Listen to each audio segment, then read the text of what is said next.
Supreme court आज judgement नहीं दिया, 91-92 में दिया था।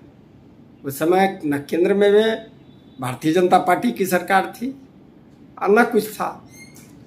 उस समय कांग्रेस की हुकूमत थी। कांग्रेस और कुछ लोग गए थे कोर्ट में आरक्षण की व्यवस्था को लेकर के, और स्पष्ट रूप से सुप्रीम कोर्ट ने कह दिया था कि 50% से ऊपर आरक्षण की व्यवस्था नहीं करनी की है। अपने बदनाम कर रहे हैं भारतीय जनता पार्टी और एनडीए को। ये इनके सुबुद्धि के लिए मैं उनको मुबारकबाद देता हूँ। नमस्कार, आप देख रहे हैं सिटी पोस्ट और मैं हूं अभिषेक मिश्रा। बिहार में निकाय चुनाव को लेकर पटना हाईकोर्ट का एक फैसला सामने आया है और हाईकोर्ट ने कहा कि सुप्रीम कोर्ट के निर्देशों का पालन नहीं किया गया है और उसके बाद स्थानीय निकाय चुनाव रद्द हो गए हैं। इस फैसले को लेकर, पटना हाईकोर्ट के इस फैसले को लेकर बिहार की राजनीति में खासा बवाल है। जेडीयू ये कह रही है कि केंद्र सरकार और बीजेपी की साजिश है। बीजेपी कह रही है नीतीश कुमार की जिद की वजह से ये हुआ है और दोनों के बीच आर पार की लड़ाई दोनों के बीच ठन गई है। हमारे साथ राष्ट्रीय लोक जनशक्ति पार्टी के प्रदेश प्रधान महासचिव केशव सिंह हैं। एनडीए और महागठबंधन के बीच आरक्षण को लेकर जो झगड़ा है, स्थानीय निकाय चुनाव को लेकर पटना हाईकोर्ट के फैसले को लेकर जो झगड़ा है, उस पर बातचीत करेंगे। दूसरे राजनीतिक सवालों पर भी बातचीत करेंगे। केशव सिंह जी, आरोप भारतीय जनता पार्टी पर है, जिसके आप सहयोगी दल हैं, उस पर आरोप है कि केंद्र सरकार और बीजेपी ने मिलकर साजिश रची है और तब स्थानीय निकाय चुनाव रद्द हो गया, आरक्षण को लेकर ये फैसला आया। देखिए, ये जेडीयू का नेताओं का शिक्षा को घोर रूप से दर्शाता है यह बयान कि जेडीयू में लिख लोढ़ा पर पत्थर लोगों का जमवाड़ा बन गया है। लोगों को जानकारी होना चाहिए कि क्रीमी लेयर पर, आरक्षण का क्रीमी लेयर पर सुप्रीम कोर्ट आज जजमेंट नहीं दिया, 91-92 में दिया था। उस समय न केंद्र में वे भारतीय जनता पार्टी की सरकार थी और न कुछ था।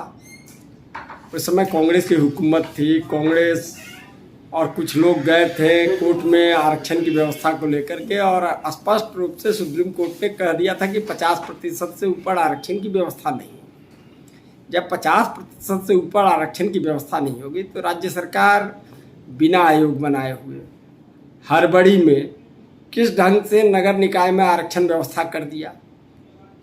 तो ये तो राज्य सरकार को पहले स्पष्ट करना चाहिए कि आरक्षण व्यवस्था नगर निकाय चाहे स्थानीय निकाय में लागू करने के लिए नियम है। स्पष्ट रूप से भारतीय संविधान कहता है कि इसके लिए एक आयोग का गठन होना चाहिए।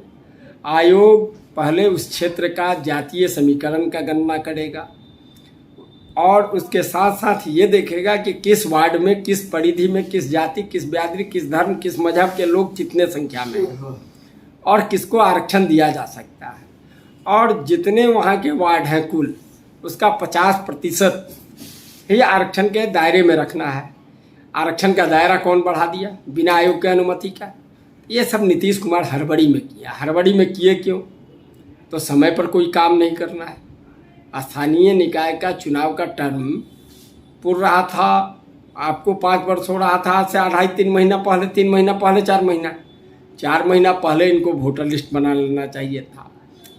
परिसीमन का मामला था, परिसीमन कर लेना चाहिए था। विस्तार हुआ तो विस्तारित क्षेत्र का गणना कर लेना चाहिए था। सारा चीज कर करके आयोग बनाते, आयोग निर्णय लेकर के इनको रिपोर्ट देता, उस रिपोर्ट को लागू करते, ना कोर्ट इनके निर्णय पर उंगली उठाता न कहीं होता। तो करनी की है, अपने बदनाम कर रहे हैं भारतीय जनता पार्टी और एनडीए को। ये इनके सुबुद्धि के लिए मैं उनको मुबारकबाद देता हूँ। एक दूसरा और आखिरी सवाल है केशव सिंह जी कि बिहार में चूंकि चुनाव का बिगुल भी बच चुका है, 2 सीट मोकामा और गोपालगंज सीट पर उपचुनाव भी होने हैं। ये जो फैसला आया है या इस फैसले को लेकर जो जेडीयू बीजेपी के बीच लड़ाई चल रही है, उसका कोई असर इस उपचुनाव पर होता हुआ देख रहे हैं? देखिए, चुनाव पर जेडीयू पर पड़ेगा। जेडीयू हड़बड़ी में गलती किया, हजारों प्रत्याशी का करोड़ों रुपया को नुकसान पहुंचा दिया। पहला फेज का चुनाव 10 तारीख को होने वाला था, रोक लगा है कल, यानी 5 तारीख को रोक लगा। 5 दिन शेष बच गए थे। लोगों को जितना प्रचार प्रसार जो भी अपना करना था सारा गतिविधि पर खर्च कर दिए थे। करने के बाद लोगों को गलत निर्णय के चलते हजारों करोड़ रुपया बर्बाद हुआ है। जनता आक्रोशित है, गुस्सा में है। निश्चित रूप से महागठबंधन की सरकार से इसका बदला लेगा और नीतीश कुमार को मजा चखाने का काम करेगा। तो नीतीश कुमार को मजा चखाएंगे लोग बिहार के उपचुनाव में। और आरक्षण को लेकर, स्थानीय निकाय चुनाव को लेकर जो फैसला पटना हाईकोर्ट का आया, उसको लेकर जेडीयू और बीजेपी के बीच जो लड़ाई चल रही है, उस पर बातचीत रालोसपा के प्रदेश प्रधान महासचिव केशव सिंह से। इस पूरी बातचीत में, इस पूरे इंटरव्यू में इतना ही। बहुत बहुत धन्यवाद।